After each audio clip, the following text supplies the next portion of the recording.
आप जाते हो तो आपको इनको बता के जाना पड़ेगा। पहला वचन आपको स्वीकार है। दूसरे वचन में कहा है यदि देवों को हव्य तुम पितृजनों को कव्य मुझे संग ले दे सको तो आऊंगी अब सभ्य। आप अब तक देवी देवताओं का हवन करते थे, कौन से आपके देवता है, कौन से पितृ देवता है, कौन से कुल देवता है, सबके बारे में आपको बताना पड़ेगा इनको, तब जाके ये आपका वो यज्ञ पूरा होगा। आपको दूसरा वचन स्वीकार है। तीसरे वचन में कहा है परिजन पशुधन का यदि रक्षण पालन भार स्वीकार भाव में तो आने को तैयार। आप कोई भी चीज खरीद रहे हैं, गाड़ी खरीद रहे हैं या कोई पशु खरीद रहे हैं, भैंस गाय जो भी आप खरीद रहे हैं, दान दे रहे हैं, तो आपको इनसे पूछना होगा कि अपन वो दान कर रहे हैं अपन करें या नहीं करें। अगर इनकी अनुमति मिलेगी तभी आपको करना है। तीसरा वचन आपको स्वीकार है। चौथे वचन में कहा है क्या ये है श्रीमान जी क्या खर्च होता है वहाँ, अवगत रहूं इस बात से कितना जमा है धन कहाँ। वाम अंगाने में प्रियापत्ति मुझे कुछ भी नहीं, मान लो पति देव तो चौथा वचन मेरा यही। क्या है श्रीमान जी आपसे क्या नाम है आपका?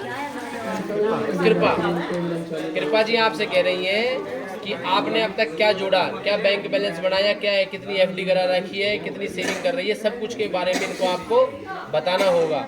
चौथे वचन में कहा है क्या है श्रीमान जी क्या खर्च होता है, आपने अब तक क्या खर्च करा, क्या किसको दे रखा है, कोई इनको मतलब नहीं है। लेकिन अब आज के बाद आप जो भी खर्च करोगे, जिस भी को भी उधार दोगे या लोगे कुछ भी करोगे तो आपको कृपा जी को बतानी होगी। आपको चौथा वचन स्वीकार है। पांचवें वचन में कहा है मंदिर बाग तड़ा का कर कानूम कर निर्माण मुझे संग ले दे सको तो आऊंगी वहाँ।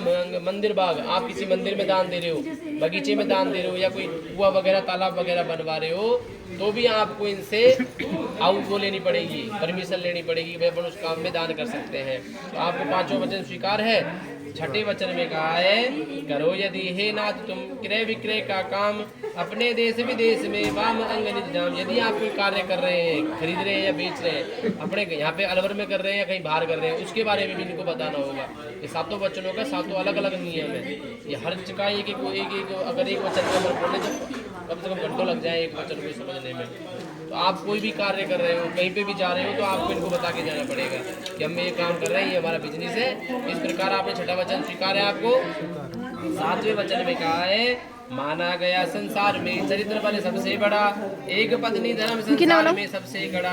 सुनो सातवीं शर्त यह है पर नारी का संग नहीं करोगे तो आऊंगी वाम अंग। माना गया संसार में चरित्र बल सबसे बड़ा, एक चरित्र ही आदमी का सबसे अच्छा होता है।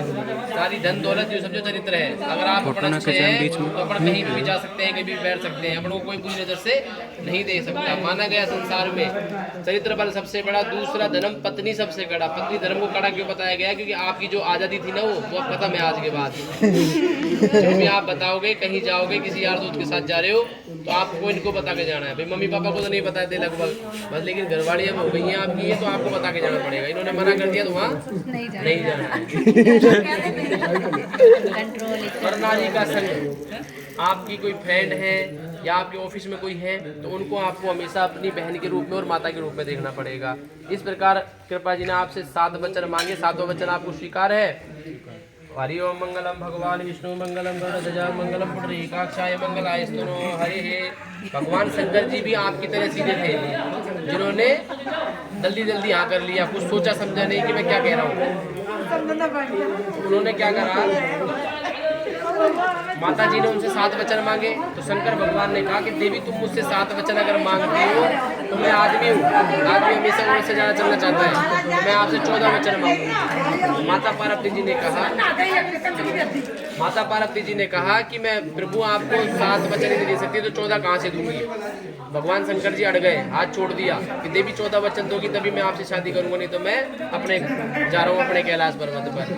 समझाया वहाँ जो बैठे थे ऋषि मुनि सब ने समझाया कि बाबा ऐसे मत करो, ये अबला नारी हैं, अपने पिता का घर भी छोड़ के आपके साथ जा रही हैं, पता नहीं आप इनको कैसे रखोगे, आप तो जंगल के वासी हो, बर्फीले क्षेत्र में रहते हो, ये रह पाए नहीं रह पाए, इस प्रकार की भावना रखते हुए उनको समझाया। तो भोले बाबा ने कहा चलो ठीक है, आप मुझे 14 वचन मत दीजिए, आप मुझे 4 वचन दे दीजिए, मैं तब भी आपको अपनी अर्धांगिनी बढ़ा लूंगा। तो आप अब कृपा जी से 4 वचन मांगेंगे, आपको ध्यानपूर्वक सुनना है। उद्याने मध्य पाने चे पिता गृह गमने चे आगे भगवान उद्यान, जहाँ जंगल है, बगीचा है, गार्डन है, वहाँ पर आपको बिना बताए नहीं जाना है। ये बताएंगे तभी आपको जाना है। उद्यान मद्यपान, इनके कोई दोस्त हैं वो ड्रिंक करते हैं या कुछ भी करते हैं निबन, तो ये वहाँ पे गए हैं, तो वहाँ पे भी आपको नहीं जाना है। इनको फ़ोन करके बुला लेना है कि आप गलती से करे मत होइए। दूसरे वचन में ये कहा है, तीसरे वचन में कहा है उद्याने मद्यपाने चे पिता गृह गमने न चे। आपको बिना बुलाए आपके पापा के यहाँ भी नहीं आना है। अगर जब तक पापा जी नहीं कहते हैं ना कि बेटा तू आ जा, जब तक आपको नहीं जाना है।